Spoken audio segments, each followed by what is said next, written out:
Este video es la tercera parte de nuestra enseñanza sobre la palabra gracia y cómo se usa en referencia con la gracia de Dios según las escrituras de la Biblia. Les sugiero que escuchen las primeras dos partes para modo de seguir el contexto. Hoy vamos a continuar inmediatamente donde nos detuvimos en el video anterior y veremos cómo y en qué manera la palabra gracia se relaciona con las obras. Abran sus Biblias a la epístola a los Romanos, capítulo 11, versos 1 y 2. Dice, digo pues, ¿ha desechado Dios a su pueblo? En ninguna manera, dice el apóstol Pablo, porque también yo soy israelita, de la descendencia de Abraham, de la tribu de Benjamín. ¿No ha desechado Dios a su pueblo, al cual desde antes conoció, es decir, al que conoció de antemano? Pasemos al verso 5 y 6, por causa del tiempo. Dice, así también, aún en este tiempo, ha quedado un remanente escogido por gracia. Y si por gracia, ya no es por obras. De otra manera, la gracia ya no es gracia. Y si por obras, ya no es gracia. De otra manera, la obra ya no es obra. ¿Notaron eso? En cuanto dice un remanente escogido por gracia, el apóstol se asegura que sus oyentes se den cuenta que gracia significa gracia. Es un favor inmerecido y no es un mérito. No es algo que uno se merece. En otras palabras, este remanente estaba allí, no porque ellos eran mejores que otros, sino que estos fueron un remanente escogido, elegido, seleccionado por gracia. Escoger, elegir, seleccionar es una decisión de Dios, no tuya. Escoger no es una decisión tuya, sino de Dios. Hay algunas personas que cuando oyen la palabra escoger, elegir, predestinación, gracia, inmediatamente piensan en un hombre teólogo que existió hace más de 500 años atrás, un tal llamado Juan Calvin o Juan Calvino, y le atribuyen estas palabras a él en lugar de atribuirlas a Dios, a Elohim, que inspiró al apóstol Pablo a escribirlas.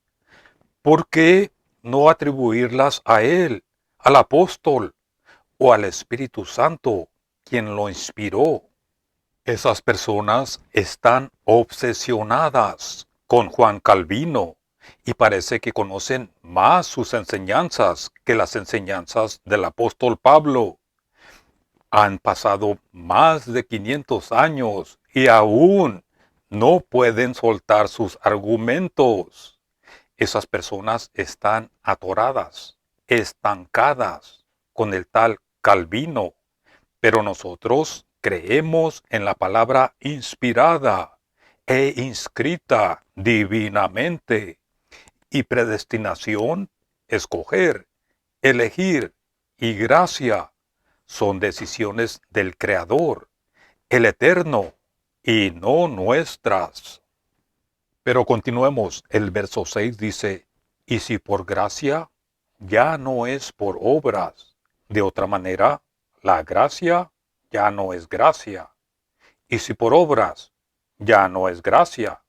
De otra manera, la obra ya no es obra. Como ven, el apóstol lo pone en dos maneras para que nos demos cuenta que gracia y obras no pueden ir juntas. Nunca van juntas en el sentido de mérito. Nunca van juntas en el sentido de merecer. Solamente van juntas en el sentido de práctica. pero después de ser salvos.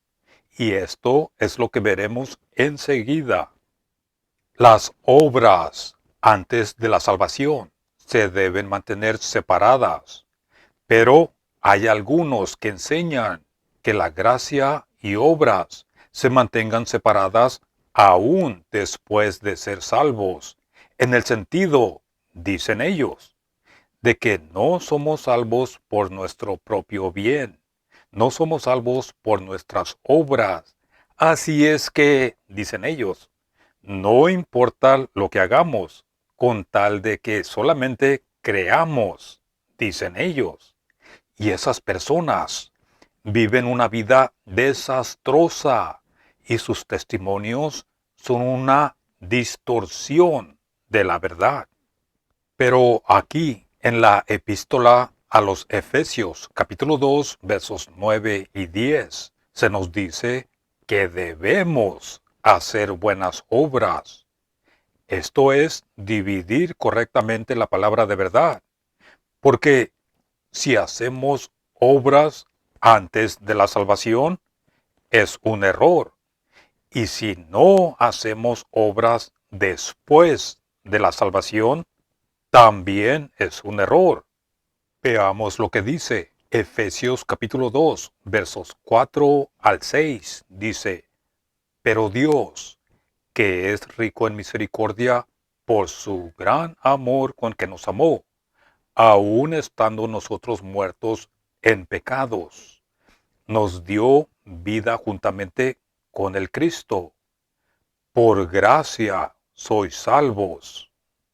El apóstol se detiene aquí y lo pone entre paréntesis. Por gracia sois salvos, como para hacerlo resaltar en nuestros ojos. Y luego dice, y juntamente con Él nos resucitó y asimismo nos hizo sentar en los lugares celestiales con el Cristo Jesús. ¿Para qué? Para mostrar en los siglos venideros, noten esto, las abundantes riquezas de su gracia en su bondad para con nosotros en Cristo Jesús.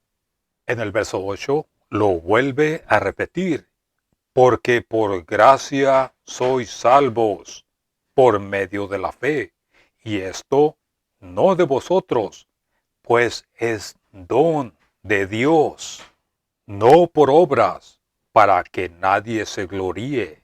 En otras palabras, no por obras, para que nadie se sienta personalmente orgulloso ante Dios. Entonces, como pueden ver, hasta aquí, hasta el verso 9, este Evangelio de la gracia de Dios no se relaciona con las obras.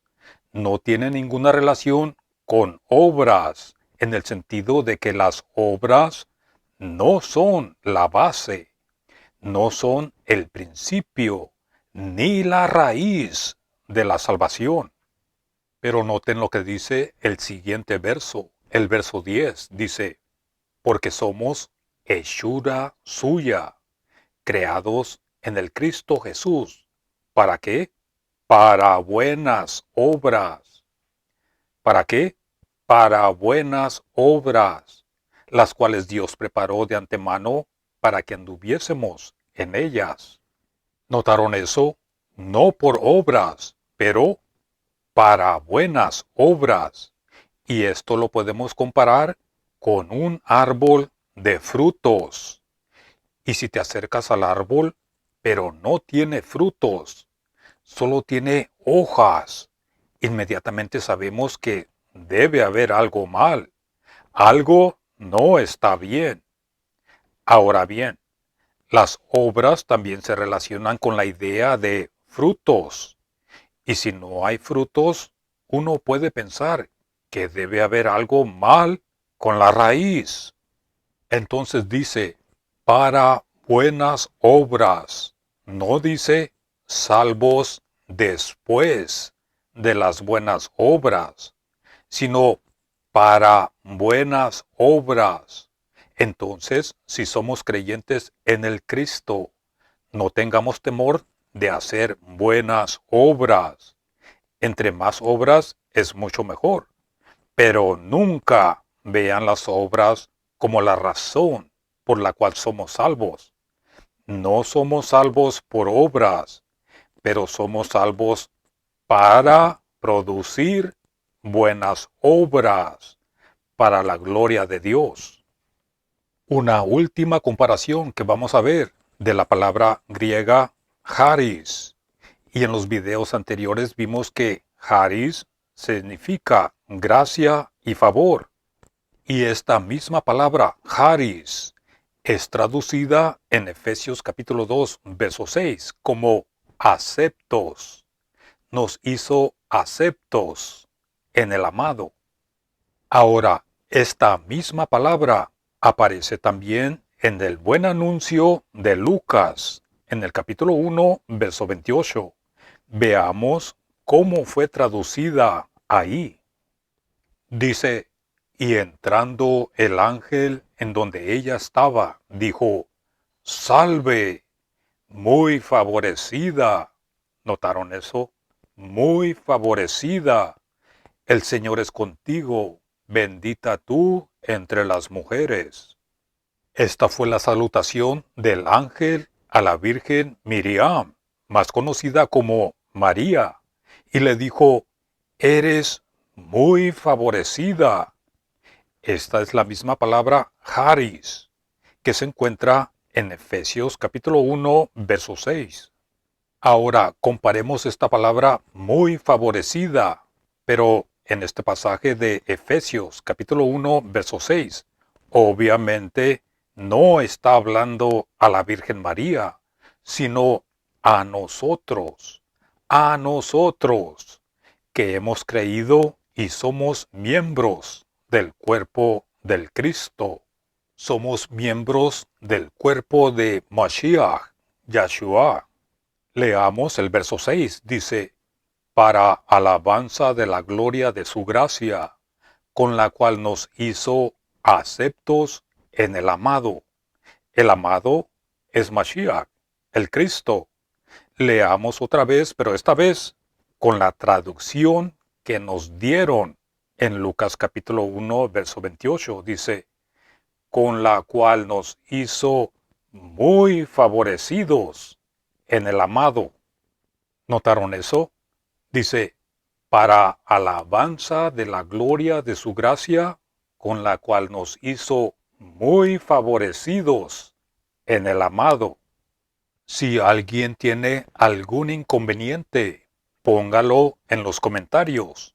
Pero ciertamente decimos que en cuanto más conocemos este llamado de nosotros, que incluye, noten esto, toda bendición espiritual, en donde en los lugares celestiales tenemos seguridad, acceso y confianza a su gloria, y juntamente con Él nos resucitó, y juntamente con Él nos hizo sentar en los lugares celestiales.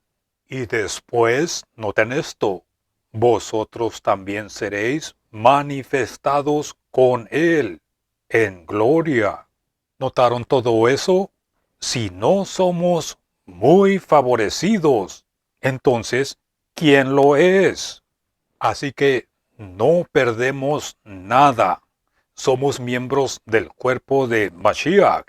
Y aquí lo hemos traducido libremente. Aceptos en el amado. Sí, de acuerdo. Pero muy favorecidos. Sí, claramente que sí. Y aquí abajo tenemos de nuevo la palabra gracia, favor, bondad, cualquier palabra que quieras usar.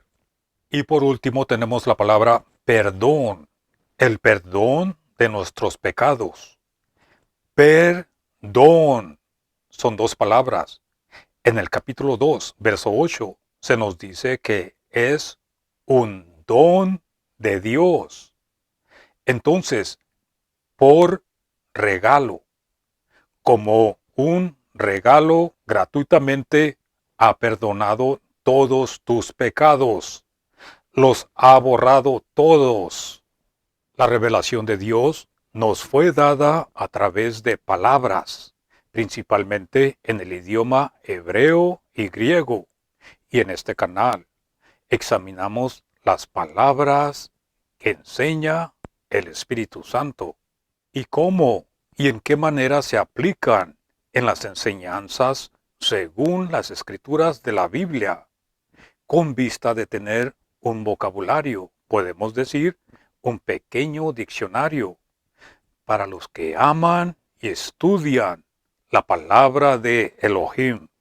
Si este video les ayudó en alguna manera, les agradezco la señal de soporte. Suscríbanse a este canal si no lo han hecho. Pongan sus comentarios y sus preguntas. Gracias por todo su soporte y que Dios los bendiga.